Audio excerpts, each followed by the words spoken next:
right on to conduct of business. Item 10A, adopt a resolution rejecting the bid and authorizing staff to re-advertise for bids for the Mills Park Neighborhood Streetlight Conversion Project. Good evening, Honorable Mayor, members of the City Council. The topic in front of you tonight is in regards to the streetlight improvements within a regulated output, otherwise known as RO.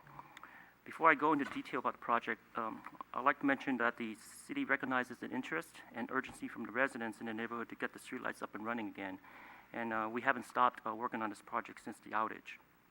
The regulated output streetlight outage in the Mills Park neighborhood is a little bit different in comparison to what we experienced a couple of years ago in the Crestmore 1 and 3 neighborhood. The RO streetlight circuits are similar at both neighborhoods. They're high voltage series of lights that share a single source of power. So if there's any issues or problems with the streetlights or wires at any locations within the circuit, it can cause an outage in other areas. The difference is how they were constructed. During the Crestmore 1 and 3 neighborhood outage, staff began potholing to look for damaged wires, which is similar to what we did at the Mills Park neighborhood. During the excavation, staff found that electrical wires were installed within the conduit. Then staff evaluated whether to convert the streetlights from series to parallel circuits or install new wires within the circuit. And the city collectively decided with the council's subcommittee to input to remove and replace the wires within the conduits, as it was the most efficient and effective repair method that saved time. The situation in Mills Park neighborhood is different because the portion of the streetlight circuits was not installed in conduits, which is a safety issue for residents. The city does not have an option to remove the wires and replace it like in the Crestmore neighborhood. And also the voltage in these RO circuits could be as high as 6,000 volts. And for the safety of our residents, the city has decided not to repair and reinstate the RO circuit and instead install new conduits and wires. So this slide shows some of the streets that were affected initially here: Magnolia, Sycamore, Cypress, Olive Court, Williams Avenue, Park, Hazel, Chestnut, Cedar, Pepper, Redwood, and Hawthorne. So a total of 50 streetlights were connected to this Mills Park RO. So what has the city done since we experienced the outage? Here's a project timeline for the various activities that were completed. The RO outage was experienced around early September, and staff quickly began investigating the cause of the streetlight failure. Several potholes were excavated and determine the condition of the existing underground wires and the location of the damaged circuit. During the potholing work, staff noticed that underground wires were directly buried, unlike what we experienced at Crestmore, which were installed in conduit. And staff also noticed that the insulation on some of these wires have burned off, leaving only the conductor exposed, which is a dangerous condition, especially for high voltage circuits. So I'll show you some of the pictures of the wires a bit later. But based on experience from the Crestmore outage, staff submitted an application to PG&E right away and on September 19th to request PG&E to determine the feasibility of providing power to convert the streetlight circuits to parallel circuit and assist the city in splitting the RO circuit in two. By quickly coordinating with PG&E staff, the city was able to get 26 out of 50 streetlights to be functional again, which left 24 streetlights out of service. So the location within the streetlights, the over, are actually all on. Those are the 26 streetlights that are working. And the remaining 24 streetlights, the city implemented a temporary lighting program similar to what we did at the Crestmore 1 and 3 neighborhood outage. Staff went to each property adjacent to the streetlights to request their participation in the temporary light connection program. Currently, there are 14 residents that are participating, and we'd like to thank those properties that signed up in the temporary program to provide the lighting in the neighborhood. City staff also installed portable solar lights. 7 of those have been installed around the neighborhood. And currently, only 3 out of the 24 streetlights are inactive. And going back to the timeline, in December, PG&E approved the parallel circuit conversion after their evaluation by their engineers to provide the 3 service connections. Then in January of this year, staff came to council to recommend an award of the electrical design services to Zyger Engineers. And in May, the city received the 50% design drawings from the designer, and then the project was advertised and around mid-June, and we're here today at the council meeting. Here are just some of the pictures of the issues that we're encountering. These are You can see that there's direct buried wires. There's no installation on any of these wires at these locations. There's another location that we dug up, and here's another as well. So you can see that there's no conduits exist, no installation of these wires. So, and the project was also advertised in June, as I mentioned earlier. So we had notice to bidders that were sent to about 40 contractors, and as well as posted on the city's website and provided to the plan rooms. And 3 contractors attended a non-mandatory pre-bid meeting on June 30th, and there was St. Francis Electric, JMB Construction, and Bay Area Lightworks.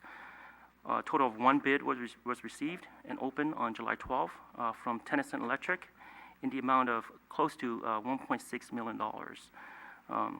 The 1 bid received is approximately 3 times more than the engineer's estimate of $504,000. So after discussions with the plan holders and the pre-bid meeting attendees, staff was informed that the additional bids were not submitted due to the current high demand market and unavailability of the employees to prepare and compile the bid documents due to their workload and vacations. And the one contractor was unwilling to submit confidential financial documents as required in the project's contract documents. So due to the high bid amount received, staff is recommending to reject the bid and re-advertise the project for bid again in August. And staff will reevaluate the project scope of work and will again make contact with the contractors to encourage qualified contractors to submit the bids. Staff anticipates returning to council in September to award the construction contract, which will result in a delay to the original construction schedule by about a couple of months. With the current bidding climate, there's no guarantee whether we'll receive any bids or receive another high bid. This delay will extend the streetlight outage and temporary lighting period for residents, but will provide an opportunity to avoid this unreasonable high cost for the work as much as $1 million over the engineer's estimate. As for the fiscal impact, there are no other fiscal impacts to the city resulting from this rejection of bids. So this concludes my presentation. I'll be happy to answer any questions. Any questions for staff at this time? Through the chair. Ken? Jimmy, looking at your timeline, I mean, you got authorization to design in January. 5 months. It took 5 months to design 50, wiring of 50 lights. That would, on behalf of the residents there, I would say that probably took longer than it should have. So I'm just concerned that this will drag on even longer until we get the price, closer to what we need. So I'm just a little frustrated with, hearing from a couple of the residents up there that it has dragged on. So any comment on that as far as the design time? Right. So in regards to the design time, there's also a contract, signing stage that that's in there as well. So once we came to council at the end of in January, we had to get the agreement signed. They have to provide all the insurance certificates and so forth. So there's a little bit of period for the agreements to be signed. And so once we had that signed, the consultant went ahead and started the design process. Yeah, and we know the delays that we can anticipate with PG&E. So, I'm just glad that now it's a priority, and hopefully we can get a contractor to take this on within the year. Anyone else?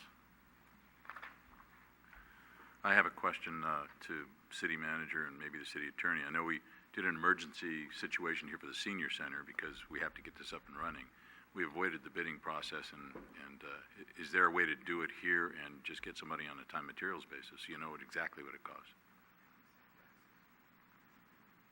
I would say it would be difficult to make the emergency findings because the situation has gone on for long enough that unless there's some evidence that there is an actual emergency to life or property out there, which I haven't seen, it would be difficult to make that finding. So I think that's the reason why staff is recommending to proceed in this manner instead and to rebid it.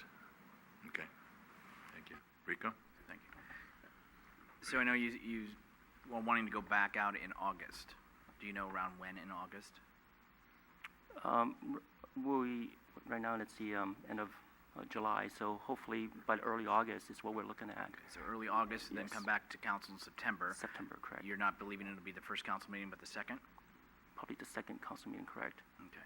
So I echo the vice mayor, because I think, and again, this is not what I don't do that for a living, with the designing and what have you. I would assume this could be expedited a little bit more in the sense that we've already gone down this path, so we're not recreating things.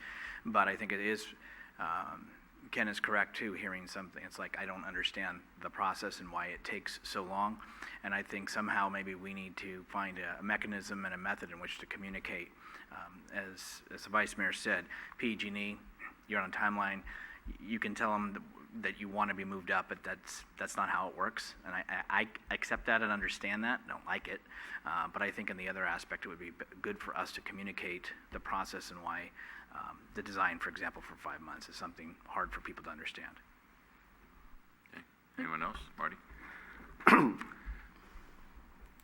It's a really busy time in construction, and what else are you going to do of getting a hold of these contractors that just didn't show the interest because they were just so busy? I mean, it's going to be very difficult, but I think we're in a position where the sooner we get it out to bid, the better. So this project had a timeline of how many contract days was it supposed to be completed in? Did you specify that in the contract? Yes, it's included in the contract. 90 I can't days, recall it. 120 days, or- It's probably 90 days. I can't recall the Okay. number right now, yeah. The only other thing I have in the report, from